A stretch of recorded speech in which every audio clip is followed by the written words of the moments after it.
Welcome to It's Open with Ilana Glazer. Today, my guest is a good friend of mine who I have conversations like this with all the time. And I'm so excited to be able to share it with you because we sort out reality. We can look at and confront reality together, but also just stay light about it. He is one of the best stand-up comedians working today. And he came to the scene here in New York City about 10 years ago and has just become known as one of the undeniable, excellent talents. It's Jay Jurden. You know him from his album Jay Jurden, y'all, his debut stand-up special on HULU, Yes, Ma'am, and now he is on tour for you to see on the Nothing Special tour. but it is something special. Anyway, come on in. It's open.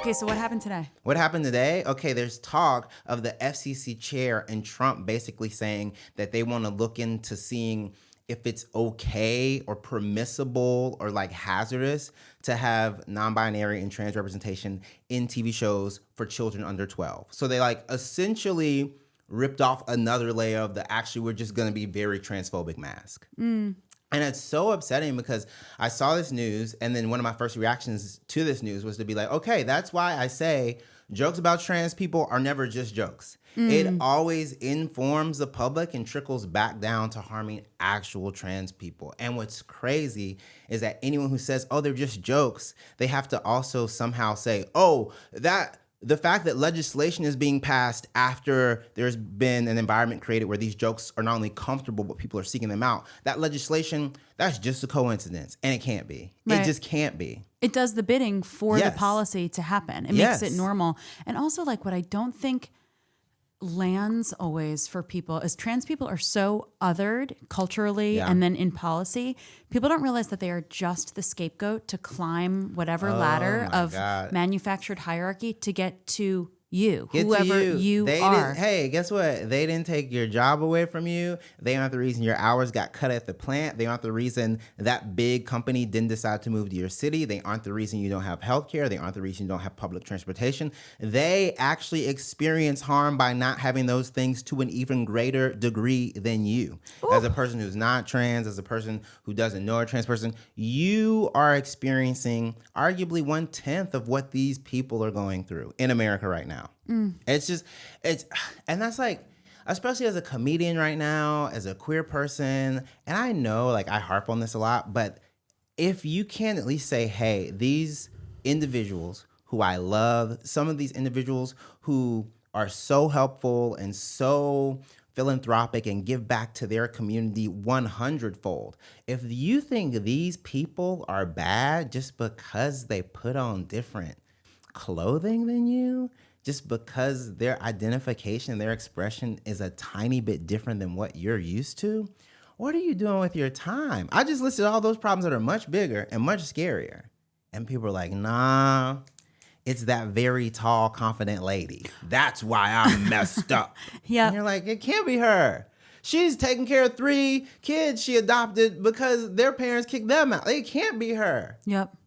You really call out this nonsense in comedy a lot. I do. I think it's because you are such a studious comedian that you come so correct to the conversation that you seem to feel strong enough to call it out and have more and more. I feel lucky that is a perception of me. I mean, I went to grad school. I was a graduate teaching assistant for 3 years.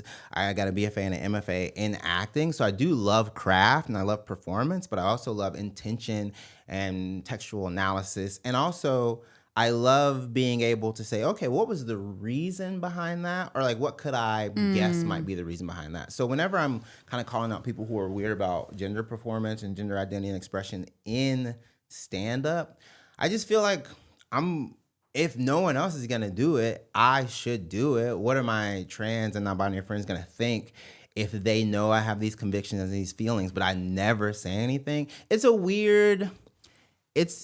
very weird place to be in, because as we've discussed right now, if like a young queer person, a young trans person, actually a young cis woman, if anyone who was kind of falling into a category of not being a straight white guy, if they asked me 5 years ago, oh, is stand-up really misogynistic, transphobic, homophobic? I go, There's definitely some, but guess what? We're going to have some fun. You know what? I'm going to make sure you know where to go, you know where not to go, and we're going to have some fun. If the same person or if the same version of that person came up to me right now and asked me, I go, it's very hard.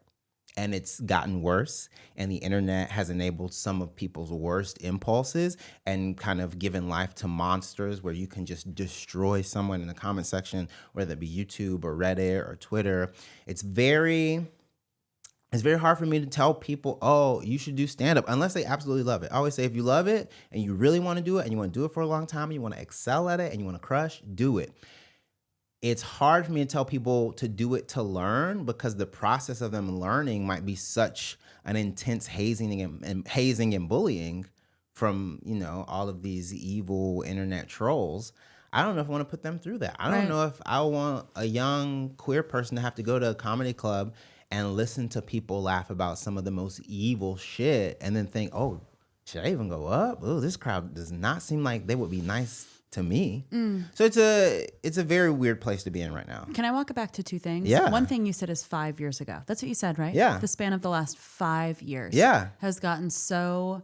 It has the violence in discourse and on the scene has cranked up so hard. Yes, 100%. I agree. And this past, like, the hour that I'm working and that I've been working and touring now since October 2025 is like when I started like putting it all together. When I was going to specifically clubs in New York, I was like, oh, ouch. Ooh. Oh, fucking ouch. And sometimes you're like, okay, maybe I'm working on this. And then sometimes you're like, okay, maybe this is still crunchy and I'm figuring something. But then sometimes it's not your joke that informs you that there's been a spike in all of these isms. What informs you is someone else's material doing very well in front of a crowd that might have liked you. You go, okay, they liked me. Hell yeah. But then you see someone either before you or after you, and you go, ooh, hey, ooh, wow, okay. Don't love that they're laughing at that. Yeah. Yeah. And then also you said 5 years ago, and then also you said the internet, that it's like, so you're going to get bullied on the internet. Just a couple things I want to pick apart there. One thing is the algorithm. Yeah. It's not even the internet. Remember what the internet used to fucking be? It's the algorithm. I'm glad you made that clarification, because specifically it turns into this kind of compounding exponential cycle where whatever you were even close to, it just flings you there. And there is a bit of a slant it's tilted towards the right so that everyone kind of falls that way. Ooh. You watch two semi-conservative videos. The next video is like, abortion's murder. And you're like, whoa, oh my gosh. I watched a video about working out. I watched a video about making a smoothie every morning. How'd I get here? You watch 2 videos about making your own breakfast. The third video is women should stay home. I don't know why you want to vote. Be a mom. You know what I mean? Insane. Yeah. It's fully insane. And it's also like, even the algorithm itself wasn't this violent 5 years ago. And I think like there's a little bit of history when it comes to like the lawsuit that was settled with Meta, when they were definitely pushing people into like political sort of these very extreme political corners. And I hate to be this person, but one extreme political corner, they want everyone to have Medicare for all. Another political corner kind of wants black and brown people dead. So even that, to have to describe them as equal, you're already playing a game. That's right. You're already playing into the game. Yeah, that is dangerous. Right. Yeah, it's like I keep having to sort this out for myself because my memory is hazy. Yeah. And it's specifically hazing our memories. The short form content is burning my fucking brain. Do you like turn it off? I started turning off my phone for Shabbat, Friday night to Saturday night. Okay. I when I'm at the gym, I'll turn off some of my coverage, and then what's coverage? I'll turn off like the Wi-Fi or the cellular network. Sometimes if I just want the gym to be just my downloaded music and just me, and just at the end, of course, a selfie. But like 100% not trying to get internety, because I like if I have to be in the gym for like an hour, I cannot look at my phone. The phone will suck 15 minutes from you so fast. You'll be like, oh no, what happened? So I'll sometimes do it then. And one of the best ways to kind of stay off your phone, and this sounds silly, if I'm on stage, I can't be on my phone. If I'm on stage, I'm not on my phone. If I'm hanging with people backstage, I'm not on my phone. If I choose to hang out with comics who I love after a set, not on my phone. When I choose to go on tour, I'm not on my phone. 2.5 hours out of the night between the two shows, in between the hangs, in between meet and greet. So that's one thing. And it keeps you in the real world, Yeah. engaging with people that you know in your community and new people. Yeah. Which is lit. And guess what? Those people, then they get their phones out, take a picture, say they enjoyed the show. And then when you go back to your phone, you got all this dopamine. Because people are like, oh my gosh, the show was great. Yeah. Oh my God. And guess what? Hell yeah. Yeah, That's, to me, that's it's a semi-okay reward system. But the algorithm for me, and I really have noticed this, the algorithm for me, because it is stand-up, but because it's also like progressive and queer and black and silly, you'll see stuff Your like algorithm. my algorithm. Copy. You'll see it like butt up against each other. So you'll see all of the wonderful queer people and trans people who I follow and listen to and watch and support. I'll see a hilarious video from Dominique Morgan, this phenomenally smart, talented, insightful trans woman, and then you'll see some stand-up comedy that's horrible about trans women, and you'll go, oh my God, crazy. You'll be like, it's truly intellectual whiplash. You're like, what is happening? And then the crazy part is that I have to go, no. I enjoy stand-up. And I also love and affirm all of my friends and people who exist in this world a little bit different than me. There are a lot of people like this. So what scares me is that some of these people might not even know that this shit isn't okay. Because they're like, no, I love trans people. And I love all these evil jokes about trans people. And I go, no, you can't. It don't work. Because once again, like I said at the top, these jokes ain't just jokes. Right. These jokes create a consent or a permission to eventually someone say, we shouldn't have them on TV. Actually, we shouldn't have them in our neighborhoods. You know what? We don't need them in any neighborhoods. It's that escalation that gets, scary for me. You are so you're so precise with your words. That's why you're such a good stand-up. I try. And you just said a phrase before about gender performance. And for someone who you're so you do your damn work and give a just such a good damn show when you do stand-up, and you're hitting the fucking gym. Your masculinity is secure enough that you're calling out these people. Oh, 100%. One of my favorite things in the world, is to like be muscly and kind of faggy, and also be good at stand-up, but also be critical of stand-up. And I do think that I am lucky enough that like the bona fides, or like my credentials, the kind of things that people question if you make fun of this stuff, the list is usually like, well, Jay, who are you to make fun of stand-up comedians? Oh, you're a pretty good stand-up comedian. Well, Jay, who are you to make fun of these alpha guys? Oh, okay, I saw the selfie. You actually do look good. Oh, Jay, who are you to make fun of these, thought leaders? Okay, well, Jay, that was well put. I try my best to always plan a counter. And sometimes, that gets into like, oh, well, like there's a certain measurable and objective level of success that if you're a detractor from what I say, you can say you don't like my stuff. You can say I'm not funny. You can't say I'm not fairly successful at stand-up comedy and fairly successful at the internet and fairly successful at articulating my thoughts around these things. Right. You can say you don't like it. You can say it's not for you. You can say I'm kind of mean, but you can't say I didn't do the damn thing. Like that's right. And also it's like, you're not mean. Like these people are causing real harm. We were talking about. Yeah, they're mean. I'm not mean. Right. I'm calling out people. Right. Right. Like we were talking back when the Joe Rogan and Andrew Schulz. Andrew Schulz, yeah. I'm always like Schultz. No, yeah. Schulz. It's a phantom T. It's not there. Yeah, it's a phantom. It's like a fake Jew thing where I'm like, it's just Germanic. That's right. It's not That's right. Jewish. It's just Germanic. But like Rogan, Schulz, and Hinchcliffe, Theo.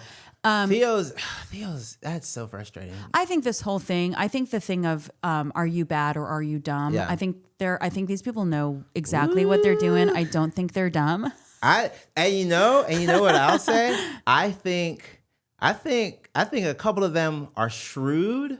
I think sometimes dumb is so general. I want to say some people are shrewd when it comes to business, when it comes to this, when it comes to this, when it comes to this, I think there'll be blind spots in these kind of like areas of cultural ignorance where they will kind of really they'll get like fleeced. And I think a perfect example is that I know for a fact that Joe Rogan has business savvy.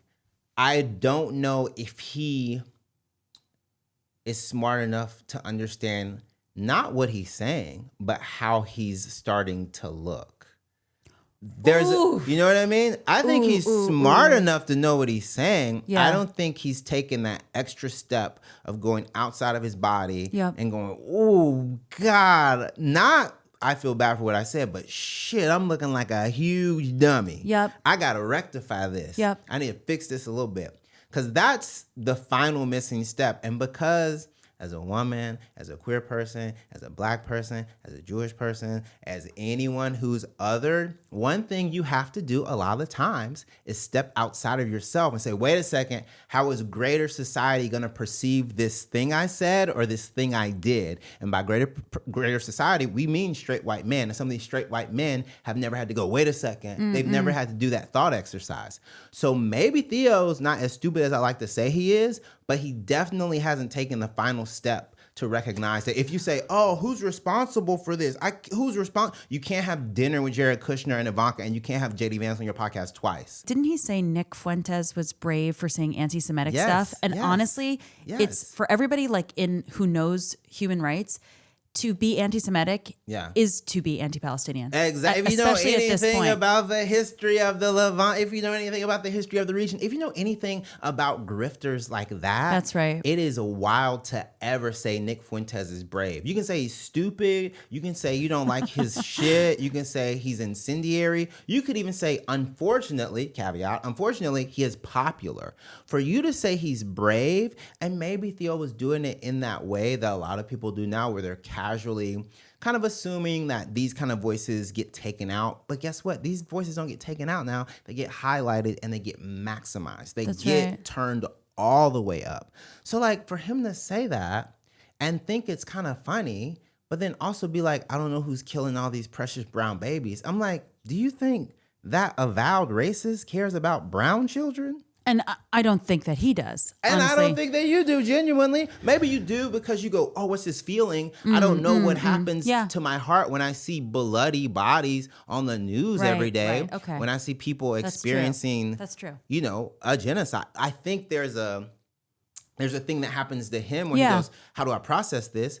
But then he always loops back around to being like, but this Trump guy, kind of funny. And you go, man, so you didn't take that extra step to be like, oh shit, this isn't like a fun little, there are a lot of people in this world who are not removed from the harm that this administration and this cultural movement over the past years has caused. And he is one of the people who is very safe from all of it. Right. In every way. And that's kind of the one thing you see amongst the guys we just listed, whether it be Joe, whether it be Andrew, whether it be Theo, whether it be Tony Hinchcliffe, you see a very specific protection that they have from ever being harmed by this. And when I say protection, I don't just mean racially. I don't just mean because they're men. I don't just mean because they're conservative. I also mean because they're all millionaires. So the poor people who listen, the poor people who pay for your Patreon, the poor people who gave you enough listeners that Spotify could give you $250 million, those poor people are fucked. Bad. Right now, bad. And you are insulated from that. And when they were walking back, those group of men walking back because ICE was executing Americans in broad daylight, and they were saying, I didn't know this was going to happen. I didn't know that was going to happen. I don't buy that. Oh, no. Yeah, absolutely knew it was going to happen. No. And you caused it. By the way, that was never, that conversation or that talking point among them never went that far to say I contributed to this, ever. You know what I will even say? There's one step further. The reason they also felt very guilty is because the reason that Renee Good and Alex Peretti are dead is because a YouTuber got on YouTube, went to Minneapolis, stirred up a bunch of shit regarding East Africans and Somali immigrants. And that was a hornet's nest that then stirred up the Trump administration to be like, oh, we're going to send more very untrained, dangerous ICE agents there. And that YouTuber is their progeny. That YouTuber, Nick Shirley, only exists because of Joe Rogan, because of Theo Vaughn. That's the only reason that YouTuber was doing that man on the street fake scam, wannabe journalism. That's the only reason. Oh my God. So they have a direct connection to this. It's not distant for them. That's also probably what they're feeling. They're like, shit, fuck. It's the feeling of when someone goes to your show and they say, hey, I really like what you do. And then you see them do something horrible and you go, whoa, if that person is my fan, yuck. What did I do to make them think this was cool? They're having that reaction to a degree, right, because what they're saying is, oh my God, what I've been doing sort of unapologetically inspired someone else. Basically, if I'm the newsroom, they want it to be some in the field reporters reporting back to home base because they saw my reach and they saw what I was kind of talking about from a scam standpoint. And now that person is causing direct harm to white people, to, middle America. Minneapolis is not this thing that happened randomly. It happened because of the death of expertise, fake, shoddy podcast shit journalism. Whew. So it goes Joe Rogan, Theo Vaughn, Nick Shirley. Now we have 2 dead Americans on camera. I mean, I'm of that opinion. Mm-hmm. As a comedian, if Ilana, if you were to say, what? I have no influence on society. I have no influence whatsoever. What are you talking about? These are just silly little jokes. How could you even say I'm influential? I can't be that powerful. But if I told you that people are still in 2026 saying, what am I, a child bride? You'd be like, oh, okay, well, I kind of did do that. What? That actually is my influence. Right. You would be a liar if people said, hey, I created this amazing 2-hander comedy about these girls trying to figure themselves out in the big city, and it's silly and it's irreverent. If you saw that and that shit was like full on evil and turfy, you'd be like, whoa, this is not in the spirit of my work. Right. But they can't even say that. Right. So like if I'm Joe Rogan, if I'm Theo Vaughn, I have to basically disavow what Nick Shirley's doing. But like they never want to do that. They didn't. They didn't. Right. That'd be like, that's a scam artist. He's an idiot. He's like actually really hurting kids. Instead, they're like playing the clips on their podcast. Nick Shirley's clips. Yes. God damn. I see. It's this weird sort of like feedback loop too, where then like, let's say Nick Shirley gets one thing semi close to accurate. And the one thing is like, there is some misappropriations of funds in this city by some people. Holy shit. You know what he left out? The fact that it was some white lady misappropriating the funds. Because what happens when you say, oh, someone's like taking advantage of government assistance, people instantly go black people and immigrants. They never go, oh, this white lady, because they don't even talk about the fact that like, if you're one of these people who goes, oh, everyone's on government assistance. If you live in America and the majority of the people here are white, it stands to reason that a lot of white people are on government assistance. Yeah. It's like, I don't even know if they take that intellectual step. Hello, just pausing from your regularly scheduled programming to give you a great discount to a great product. The springtime thaw is finally here. Thank you, sweet planet Earth, for the flowers which are blooming, the days which are longer. I'm able to say yes to more things and plans because I'm less sad. Because I'm also figuring out that the more I exercise, the happier I am. Did you know? Duh. So this is when I turn to Bombas sports socks, which are super comfortable and designed with sports-specific tech in mind for running, cycling, yoga, hiking, you name it. Me, I'm into weightlifting right now and walking. Walking in nature, I guess, is hiking. So hiking as well. I love the texture of Bombas, the ratio of cotton to whatever makes it stretchy. And the fit is good. It's all on my foot, and whether I'm wearing like real ass gym shoes or like cute sneaks, but to work out, these make me feel like I'm an athlete and they're keeping me from getting athlete's foot.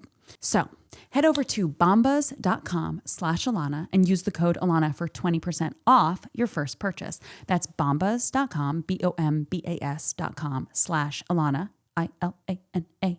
And then use the code Ilana, ILANA, for 20% off your first purchase. I'm loving 20% off.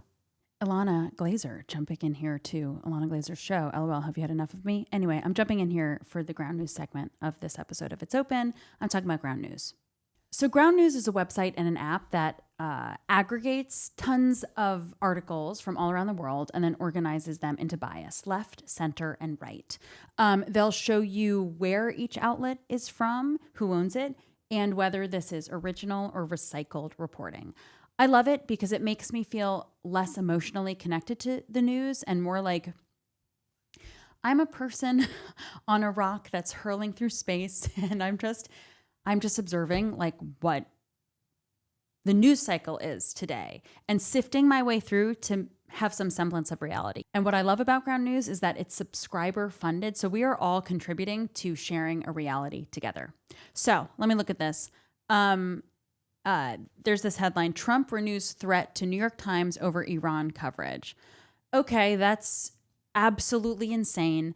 But let me go to Ground News to feel less insane. So I'm going to go down and organize this, sort and filter through left. Let's see what's up with the left.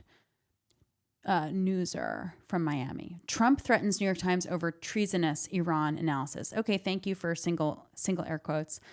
New Republic. Trump calls out New York Times treasonous, threatens to expand his lawsuit. Didn't realize there was a lawsuit. This gives me helpful context. It's painting a picture for me. If you want this picture painted, go to groundnews.com/open for 40% off the Vantage plan. The Vantage plan, which is the plan that I use every day. They're subscriber funded, like I said, and female founded. So if you're interested in getting this great tool that I truly use every day, go to groundnews.com/open for 40% off the Vantage plan. Ben and Jerry's. Okay, Cherry Garcia, baby. Ben and Jerry's is so delicious, and Cherry Garcia is one of their banger flavors that is always in the top 10.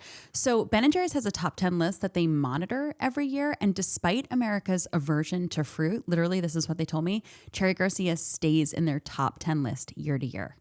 So Cherry Garcia is sweet cream ice cream filled with Bing cherries and dark chocolate. Here I go. That crunch, you know what I mean? They're obsessed with texture, and I fucking love it. Fun fact, this name was suggested by a fan who mailed in a postcard, and they were just like, you should make a flavor called Cherry Garcia. And because Ben & Jerry's is about the people, they listen to the people, and thank God they did, because, Cherry Garcia is one damn good flavor. If you're looking to venture out and try something new this summer, Ben & Jerry's is doing like a throwback ice cream bar from those like strawberry shortcake ice cream truck bars that had like the cookie all over it, you know? Okay, check this out. I'm seeing it for the first time myself. Fucking texture, dog. That's what I'm talking about. Oh, shit. That's whipped topping. Wait, and I got to get down to the ice cream. Ooh. Really, really naughty stuff. Okay, wait, I'm getting every layer. There's that cookie stuff and then the whipped cream. Oh, damn. This is just so damn good. And it's like, I'm not even a strawberry person necessarily, but like, it's like the thoughtfulness. You know what I mean? They're so creative about it. Fuck, dude. This cookie topping and like the whippedness. I'm like, what is this even? It's so good.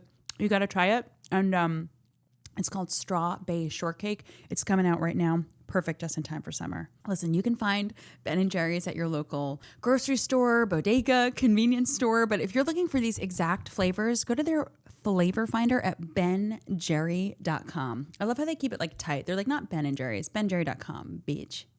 But you know what I appreciate that you're doing, that you're able to do, and also like you're able to take in more than I can. Like the Nick Shirley thing, I've like heard that name, but I can't. Oh no, you're so blessed that you don't have to take up space in your brain with this. I consider yourself so lucky. You have to what out of OCD? Like I have to know. I have to know. It's evil. I'm like I accidentally just soak it all in. Like I'm like making the connections in my brain, and it's terrible. But you consider yourself so lucky you don't have to think about. I Nick appreciate Shirley it though ever. because also it's like you know there's just a sorting out that has to happen, and it is burdensome that you have to be a leader in this way. Yeah. I can't take this stuff in, but I have like a instinct for it. And like what you're saying, I'm like, that adds up to the thing I was feeling. I get it. That adds up to the thing I was feeling. I am sorry that you have to hold it all. It's fucking painful and toxic. You know what's so funny though? I like whenever there's like a good connection to be made though. Right. I like there's the resistance to like knowing all the evil stuff, but there is the kind of joy when you go, this is connect. Okay. Yes. This will actually help me tell people why this is fucked up. Both of these points. That's right. And it also maps out to your stand-up. Yeah. It maps out like writing for The Problem with Yeah. Jon Stewart, Yeah. you know, like being able to make these connections. This just being a gift, a set of skills and a gift that you have to take it in, not go insane and make the connections. But something that I think that painful gift is affording you is being able to hold the humanity of these people. The fact that you're talking about like this swirl in their hearts and they're feeling something like that's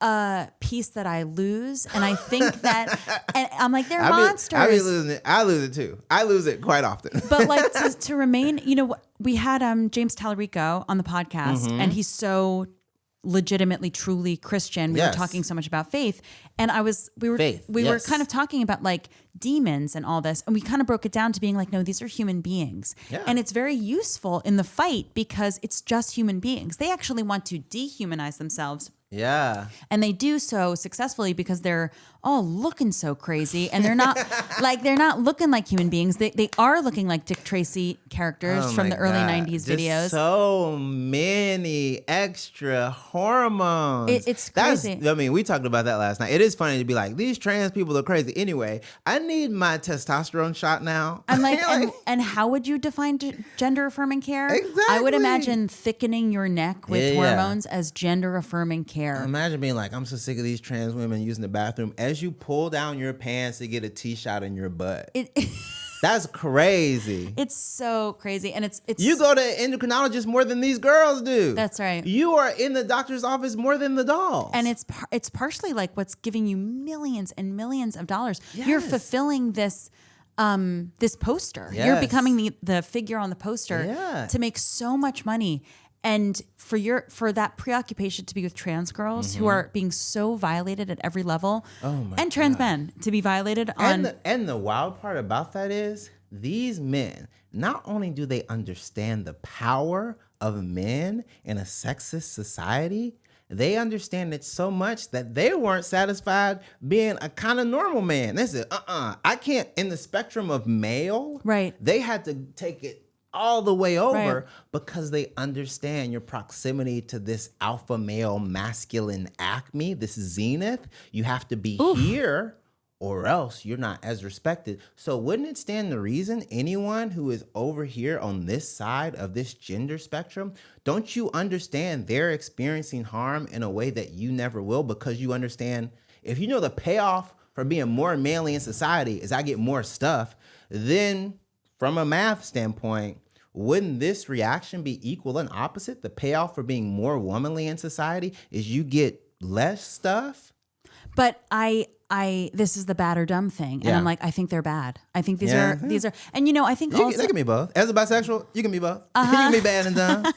I think also like another like framework of looking at it is that they are unwell. They're very sick. And that's actually very humanizing. And not the thing of mass shooters then being like, it's a mental health crisis. I don't mean that. I'm like, these are harmful, sick people who need to be, there needs to be retribution for their actions. And they also need to be treated so they don't keep hurting people in the world. And I think there has to be, it's not going to be me. There has to be a person that is able to make fun of them and also talk to them. I don't know if I'm definitely a person to make fun of them. I don't know if I'm the person to talk to them. Sometimes I used to think, oh yeah, there was a part of me, even I'd say up until this past year. No, I'd say maybe 2023. 2023 is kind of when I gave up on ever really wanting to do it. And I have a joke about it. There was a part of me that said, you know what, Jay, if ever presented with the opportunity to go on Rogan, what I would do is I would say yes, and I would talk about bears. I would talk about prehistoric animals. I would talk about cryptids. I would talk about, exercise science. I would talk about my favorite bodybuilders. I would talk about my favorite WWE moments growing up. And I do all of that stuff. And then at the end, I go, hey, and I also love trans people.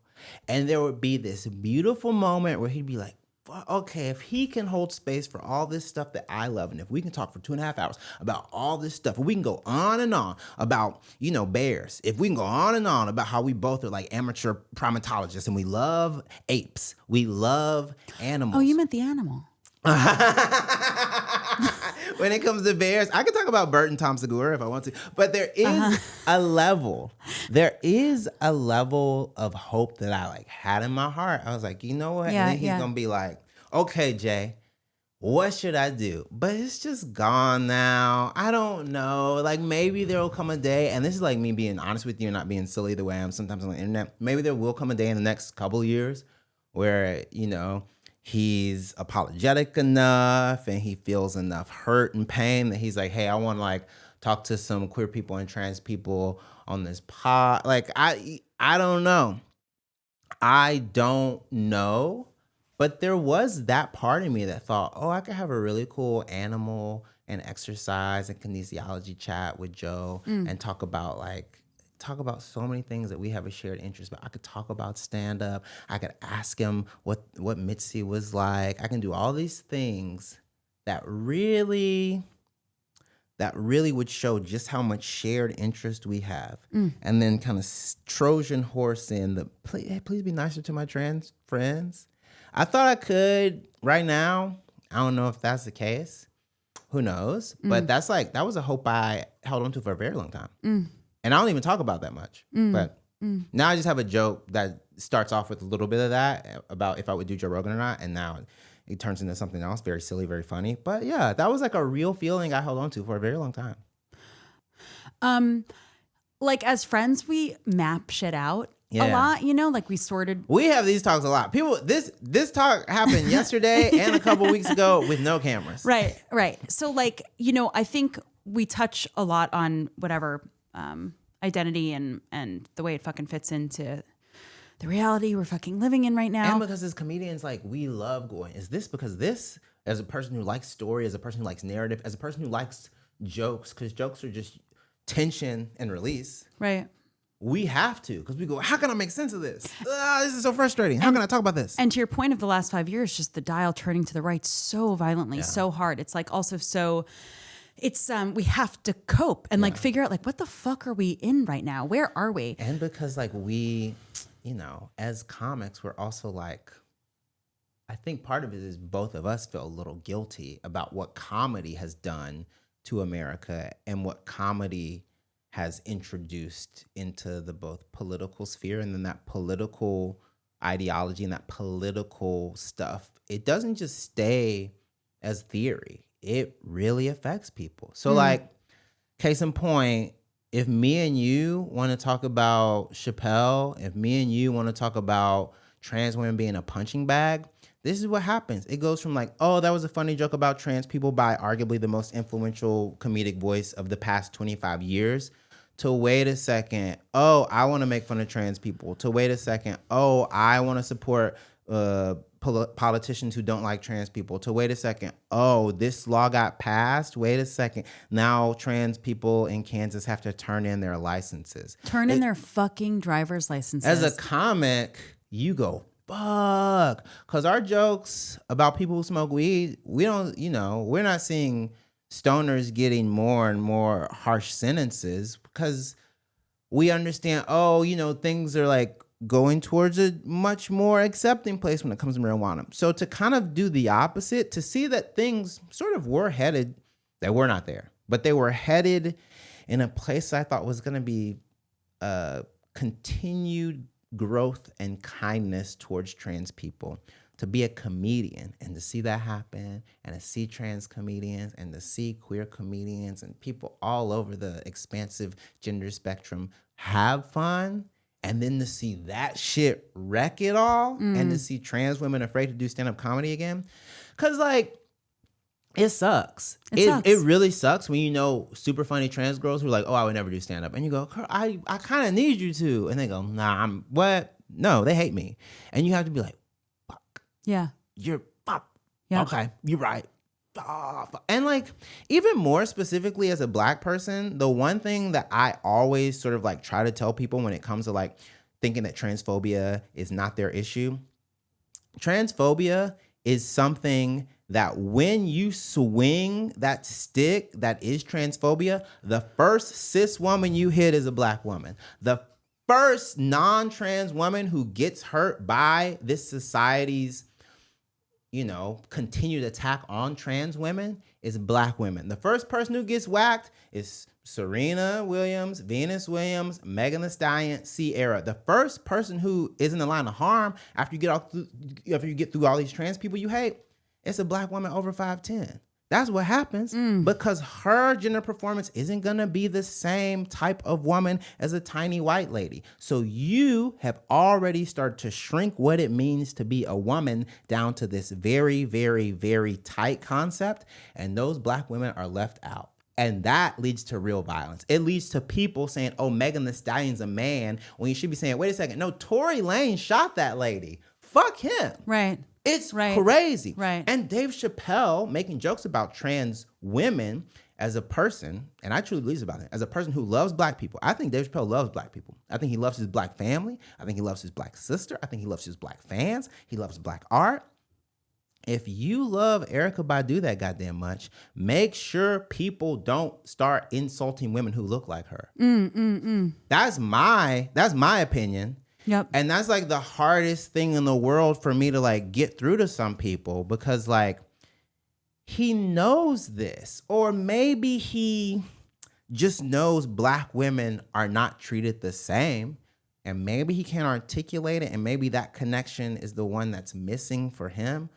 But because society already others and masculinizes Black women, you are instantly and directly affecting your sisters as a Black man. And as a Black man who loves his Black fans. He truly has to, because they stood by him from 2000 and whenever all the way through now. Right. So it's a wild time to be a comedian and even talk about some of this stuff. It's so painful. And also what you're making me think is like the legacy of violence against Black people, but specifically Black women in this country.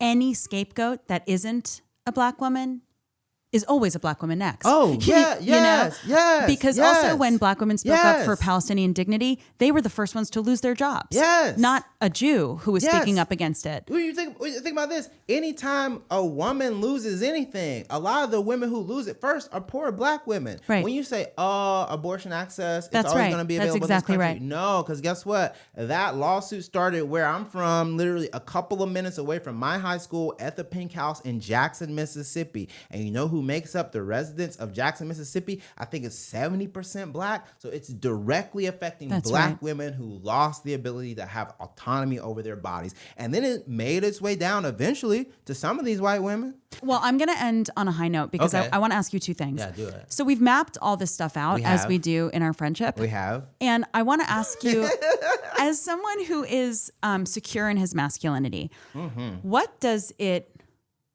look like for you and feel like? What does it feel like for you to be secure in your masculinity, to have, create, and continue to practice healthy masculinity? Oh, I think one of the best things you can do is like if you're a man and if you really believe that men's voices are highlighted and kind of signal boosted, the best thing you can do sometimes, especially as a man in entertainment, is be like, hey, by the way, you want to listen to me? By the way, these people are very funny. Millie Tamaris, Grace Johnson, Tessa Bell, Allison O'Connor. One of the easiest things you can do to show me that you are confident in your masculinity is highlight a woman, highlight a non-binary person, highlight someone who could use your big booming man voice. They could use that. So maybe shout them out. Maybe understand that this shit is so fucked up that every now and then you as a man, you got to pay the man tax. And the man tax is not just women and children to the lifeboats first. The man tax is, hey, you know who's really funny?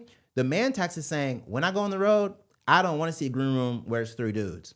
There better be a girl hosting a featuring for me on the road. Because sometimes as a comedian, you go, I can't do anything. I truly can't do anything. Oh my God, I'm not in Congress. I can't do anything. I don't want to run for city councilman. I can't do anything.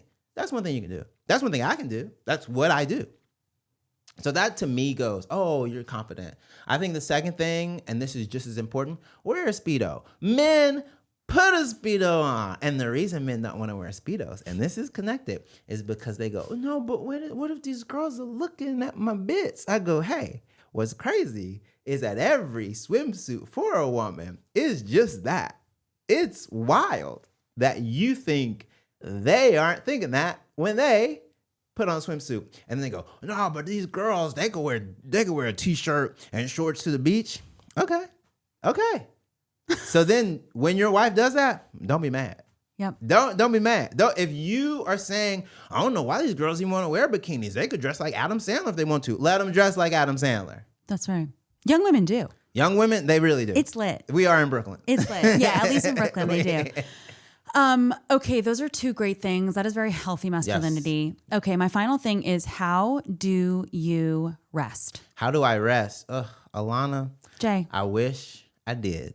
I rest sometimes. Every now and then I go on vacation. Every now and then I sleep. Sometimes I'm catching rest while playing video games. I rest by like... Ooh, what video games? Currently I'm playing Mario Wonder. Yes. We're talking Super Mario Brothers brand. Super Mario Brothers. On Nintendo. Okay, yeah. Are you on Switch? I'm on Switch. Okay, Switch copy 2. that. Yeah, playing. It's the one where he can become an elephant. He can blow the bubbles. Fuck. He got fireballs. He has a drill helmet. It's pretty lit. He can do some pretty cool stuff. I'm very excited. I'm like, I want to say close to halfway through, and I've been very specific and very intentional with trying to get all the Wonder Seeds and trying to complete a lot of tasks because I want it to feel big, and I don't want to try to rush through it. Wait, because this game is about like world building as well? Yeah. Oh my gosh. Well, this game, it's like it's more lore added to like the Mario Bowser canon, but the game that's actually Wait, hold up. Yeah. I just have to repeat back Mario Bowser canon. Yeah. Obsessed. Yeah.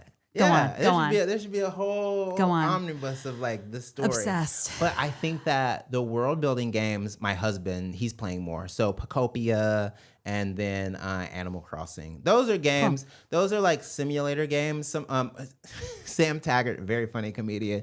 He said those are like games where it's like you gotta pay your taxes. It's definitely like you have to like go to work and stuff in the game. You have to go to someone's house and be like, "Is your sink broken?" And they'll be like, "Yeah, can you fix my sink?" You'll be like, "Okay."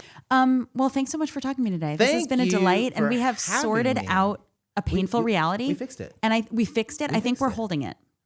We fixed it. We're hopefully gonna be able to say this is fixed by the time this episode comes out, but I think we fixed it. Honestly, no, joking aside, I think we have held it such that we can let it go. Okay.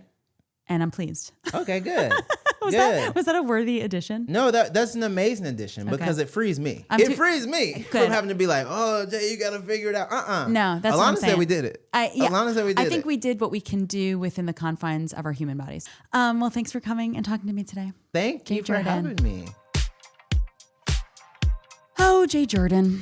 So good. So so good in so many ways. I hope you enjoyed that conversation as much as I did having it. This has been an exclusively human-made production. This has been a Star Picks production.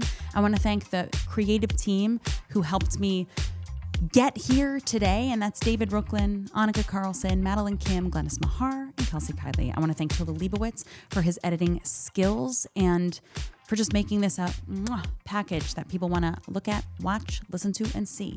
I want to thank Ramo Ventura for his opening musical sting, as well as these gorgeous graphics.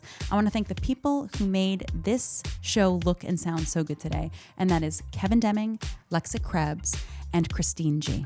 I want to thank Don Herr, the band who made this gorgeous outro sting. It's a new band. It's Ilana Glazer, my brother, Jimmy Hines, and Derek Muro. If you like this show, you like listening to it, watching it, I suggest watching it because it's so gorgeous. Like and subscribe. It really makes a difference to us here at It's Open. And I don't know, it makes a difference. We're building a community, so come and join. See you next time. Thanks for joining us and love ya. Bye. Go to groundnews.com/open for 40% off the Vantage plan.